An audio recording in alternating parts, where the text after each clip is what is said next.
Hello everyone, today we'll be going over process improvements and metrics and discussing and exploring exactly what these two are and how they fit into software processes. So let's begin and start over with our first slide. Alright, so our first slide is what is process improvement? So what is it? Well, process improvement involves analyzing and enhancing software development practices to make them more efficient, consistent, and effective. So what it provides, it can provide higher software quality, better processes lead to fewer bugs, more reliable code, and smoother user experiences. We also have reduced costs and development times, meaning that the streamlined workflows, fewer mistakes, and clearer requirements reduce waste and speed up delivery. Some key features are the process maturity. This refers to how well defined, measured, and optimized the development process is. Mature processes are more predictable and consistent.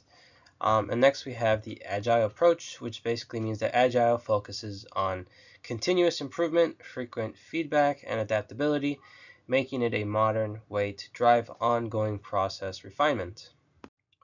So our next topic is the process improvement cycle. We have a graph here, and this is used to continuously enhance software development practices. It has three key steps, which are measure, which collect data on the current process, such as time, cost, error rates, or user feedback to understand how well it's performing.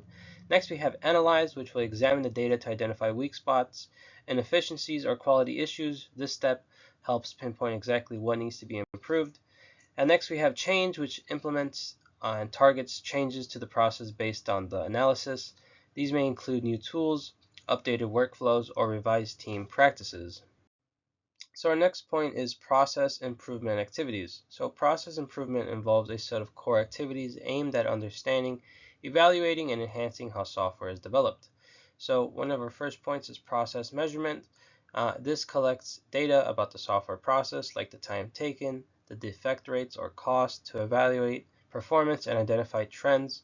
Next, we have process analysis, which will be reviewing the measurement data to spot inefficiencies, recurring problems, or quality gaps in the current development workflow.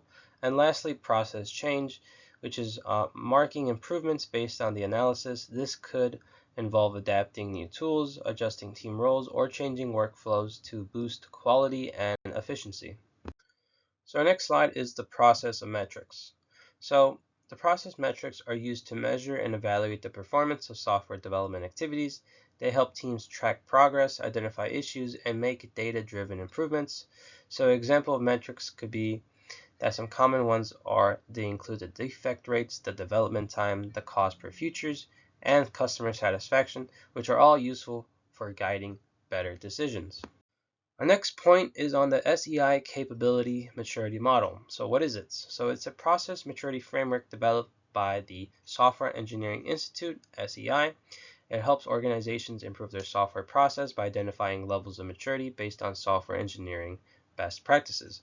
So each level represents a stage in the evolution of process maturity, from unstructured to fully optimized. Level 1 being initial, so the processes are unpredictable and poorly controlled. Success often depends on individual effort rather than standard practices. Level 2 is repeatable, meaning that basic project management practices are in place and that teams can repeat previous successes under similar conditions. Level 3 is that is defined. The organization has standardized and documented processes. There is consistency across teams and projects. Level 4 is managed. Processes are measured and controlled using data and performance metrics. Decisions are based on evidence rather than guesswork. And level 5 is optimizing. The focus is on continuous improvement and that the organizations actively identify and implement process enhancements. So here on this slide, we have the capability maturity levels. We have a graph of it. So these levels describe how mature and effective an organization's software processes are. Just as we explained in the past slide, higher levels reflect more control, consistency, and continuous improvement.